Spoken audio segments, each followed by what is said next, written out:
उत्तर प्रदेश का एक छोटा सा गांव गंगासर, जहां मिट्टी की सड़कों पर अब भी पगचाप सुनाई देती है और बिजली आज भी भरोसे की चीज नहीं है।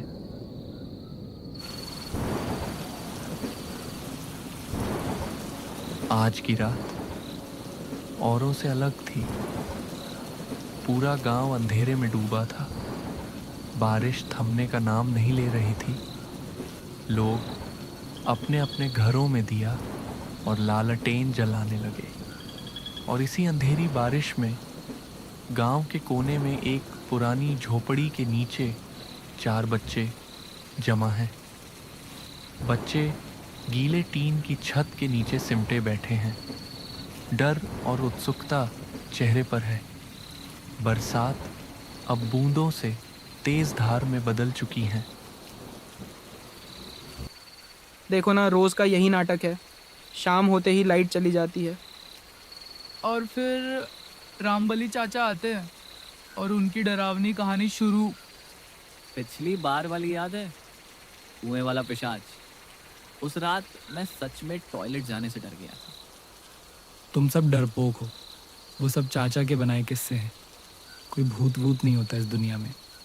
तू मजाक कर, पर याद रख, गांव में हर अफवाह के पीछे एक सच्चाई छिपी होती है। तभी दूर से आती टॉर्च की हल्की रोशनी दिखती है। देखो, रामबली चाचा आ रहे हैं। बुजुर्ग लेकिन मजबूत कंधे पर भीगा हुआ गमछा और हाथ में पुराना टॉर्च।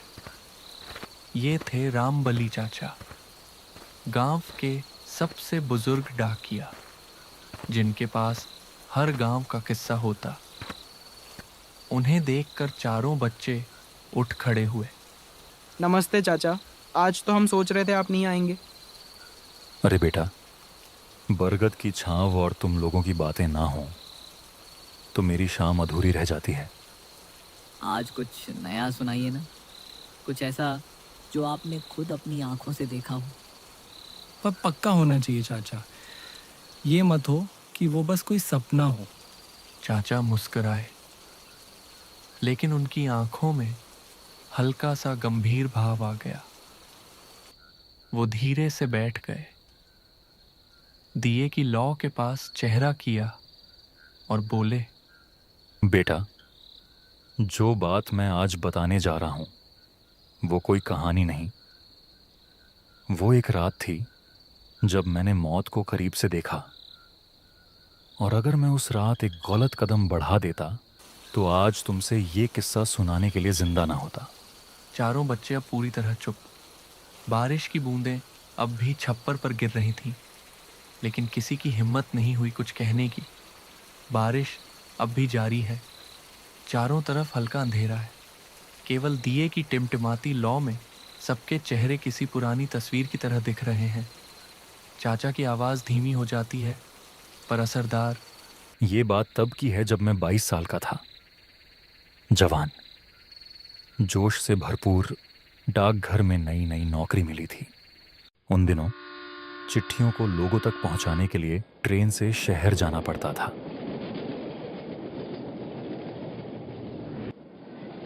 और लौटते हुए उस दिन ट्रेन अचानक 4 घंटे लेट हो गई थी।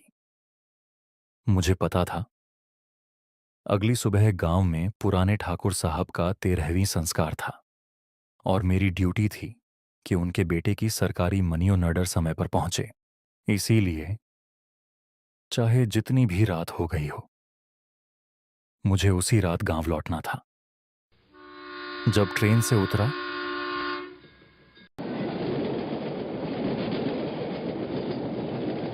तो स्टेशन पूरी तरह सुनसान था।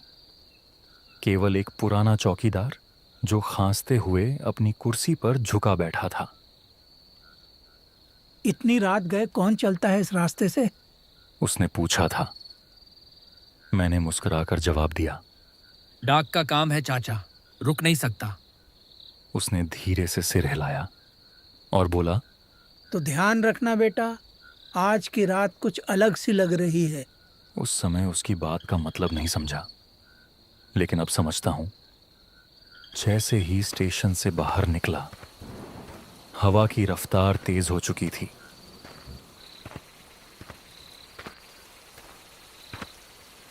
ऐसा लग रहा था जैसे किसी ने पूरे जंगल को झकझोर दिया हो।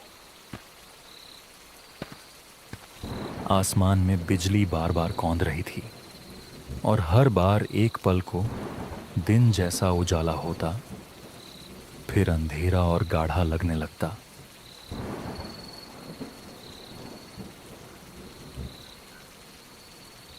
स्टेशन से गांव की दूरी ज्यादा नहीं थी, लेकिन रात के उस पहर वो रास्ता किसी श्मशान से कम नहीं लग रहा था। दोनों ओर सिर्फ खेत, बीच में कीचड़ से सना संकरा रास्ता, और उस पर मेरे जूतों की छप छप करती आवाज। हर कदम के साथ पानी घुटनों तक उछल रहा था।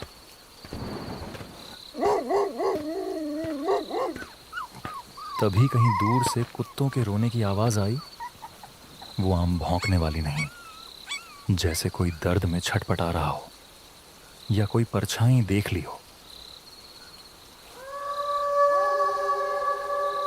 कुछ ही पल बाद बाईं ओर के खेतों से सियारों के हुंकारने जैसी आवाजें आने लगीं, और अचानक दाईं ओर किसी झाड़ी से कुछ सरसराया। मैंने रुककर ध्यान से सुना। कहीं कोई सांप या कोई जानवर भागा था शायद। हवा अब जैसे फुसफुसा रही थी, कान के पास आकर अजीब सी गूंजती आवाजें देती।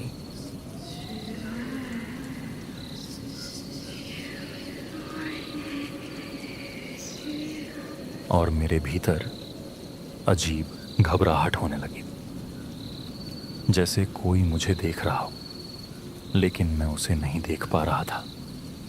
रास्ता पूरा सुनसान था। मैं बस आगे बढ़ता जा रहा था, कीचड़ में फिसलते, पानी में भीगते, डर को निगलते हुए।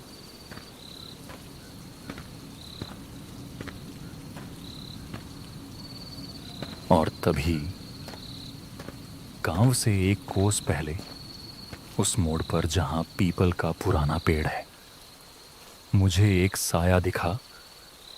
लाल साड़ी पहने, बाल भीगे हुए, चेहरा झुका हुआ और हाथ में एक पुराना थैला। मुझे लगा कोई औरत है, शायद गांव की ही होगी, बारिश में फंस गई होगी।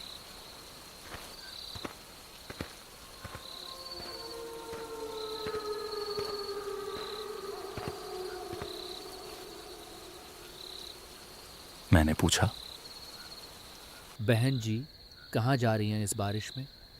उसने धीरे से सिर उठाया और मुझे देखा, एकदम खाली आंखों से।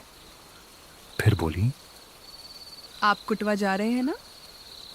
मैंने हाँ कहा। वो बोली, मैं भी उसी ओर जा रही हूँ, साथ चलें? अब गांव के लोग तो ऐसे ही होते हैं, अनजान हो या जानकार, साथ चलने में हर्ज नहीं। तो मैं उसके साथ साथ चलने लगा। जैसे जैसे हम आगे बढ़े, मेरे साथ चलते चलते वो औरत बिना आवाज के चल रही थी। न उसके कदमों की आहट थी, न छींटों की शिकायत, बस जैसे वो हवा में तैरती हुई चल रही हो।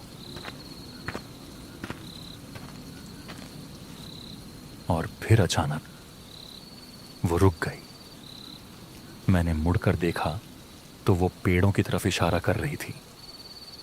वो देखिए, वहाँ मेरी छतरी गिर गई है, क्या आप उठा देंगे? अब बारिश में कोई छतरी गिरे तो वो तुरंत दिख जाती है, पर मैंने देखा वहाँ कुछ नहीं था। जब मैंने कहा, वहाँ तो कुछ नहीं है, तो वो मुस्कुराई, एक अजीब सी मुस्कान, जैसे जानवरों के दांत हों। और फिर वो बोली, क्या आप मुझे पहचानते नहीं? मैं तो हर रात आपके गांव की छांव में रहती हूँ। उस पल मेरी रीढ़ की हड्डी में जैसे बर्फ भर गई। मैं एक कदम पीछे हट गया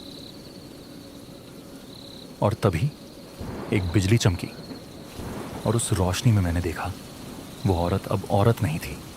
उसका चेहरा उसका शरीर, वो कोई इंसान नहीं थी।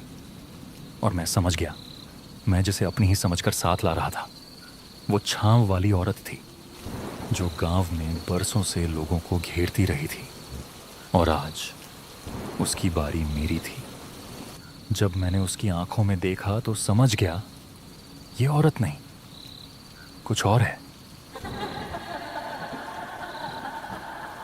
वो हंस रही थी, अजीब सी हंसी, जैसे किसी कुएं से गूंज कर आ रही हो। और उसकी परछाई उसकी देह से उलटी दिशा में चल रही थी। मैं एक पल भी वहां रुक नहीं पाया। मेरे पैर जैसे खुद ब खुद दौड़ने लगे।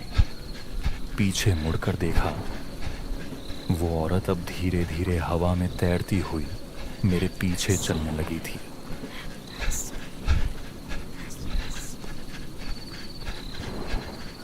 बारिश अब फिर से तेज हो चुकी थी। अंधेरे में मुझे कुछ भी ठीक से दिखाई नहीं दे रहा था। बस दूर एक पुराना बांस का रास्ता था जिसके पार जाकर शायद गांव की सीमा शुरू हो जाती। मैं उस रास्ते पर दौड़ा तो पर वो बांस का रास्ता मनहूस माना जाता था। लोगों का कहना था कि वहाँ पुराने ज़माने में किसी तांत्रिक की मौत हुई थी और रात को उसकी आत्मा बांस की जड़ में घूमती है। लेकिन उस वक्त मेरे पास कोई दूसरा रास्ता नहीं था। मैं उसी रास्ते पर दौड़ पड़ा। पीछे से वो औरत अब भी अपनी कविता दोहरा रही थी।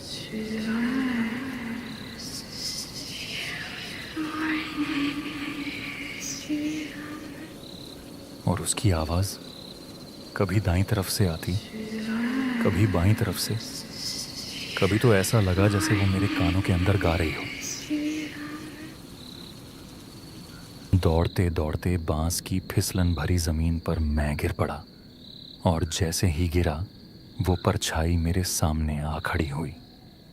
मैंने देखा उसके पैर उलटे थे, बाल कीचड़ में घिसटते जा रहे थे, पर उसके चेहरे पर हंसी वैसी ही थी। वो बोली, मैं यहीं रहती हूँ। जो मेरी छांव में आए वो फिर सूरज नहीं देखता। मेरी सांस जैसे रुक गई थी। लेकिन उसी वक्त बांस के झुरमुट में एक झोपड़ी का छोटा सा दरवाजा दिखा, जैसे जान बची हो। मैं उसी तरफ दौड़ा।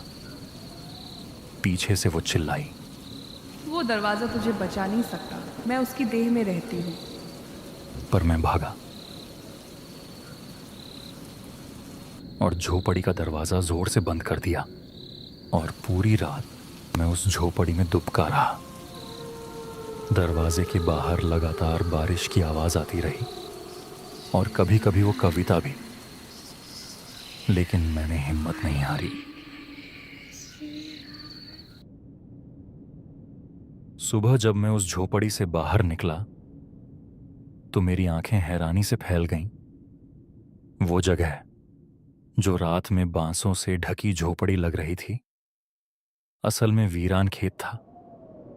कोई झोपड़ी थी ही नहीं, सिर्फ कुछ अधजली लकड़ियां, राख और मिट्टी के ऊपर बिखरे पुराने पत्ते। वहां पास में एक पुरानी पत्थर की पटिया मिली, उस पर कुछ खुदा था। मिट्टी साफ की तो देखा महातांत्रिक सोमदत्त का साधना स्थल, जिसने सूर्य के प्रकाश से मुंह मोड़ा और छांव में निवास चुना। नीचे एक और पंक्ति उभरी, जो भी इस छांव में आए वह छांव का हिस्सा बन जाए। मतलब चाचा, वो कोई तांत्रिक की आत्मा थी? लेकिन वो औरत क्यों दिख रही थी? क्योंकि कहते हैं सोमदत्त ने अपनी अधूरी तांत्रिक साधना के लिए एक बालिका की बलि दी थी, लेकिन उसकी आत्मा वहां कैद हो गई और उसी दिन से वो छांव में बस गई।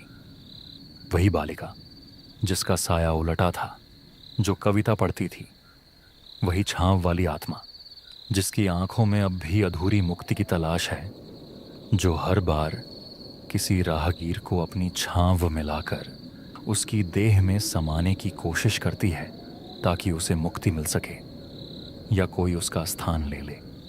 शायद मैंने उस रात झोपड़ी में छुपकर उसकी मुक्ति टाल दी, लेकिन अगली बारिश में वो फिर किसी को बुलाएगी अपनी अधूरी साधना पूरी करवाने के लिए। इसीलिए बेटा, कभी रात को बांस वाले रास्ते पर मत जाना, और अगर कोई छांव बुलाए तो जवाब मत देना।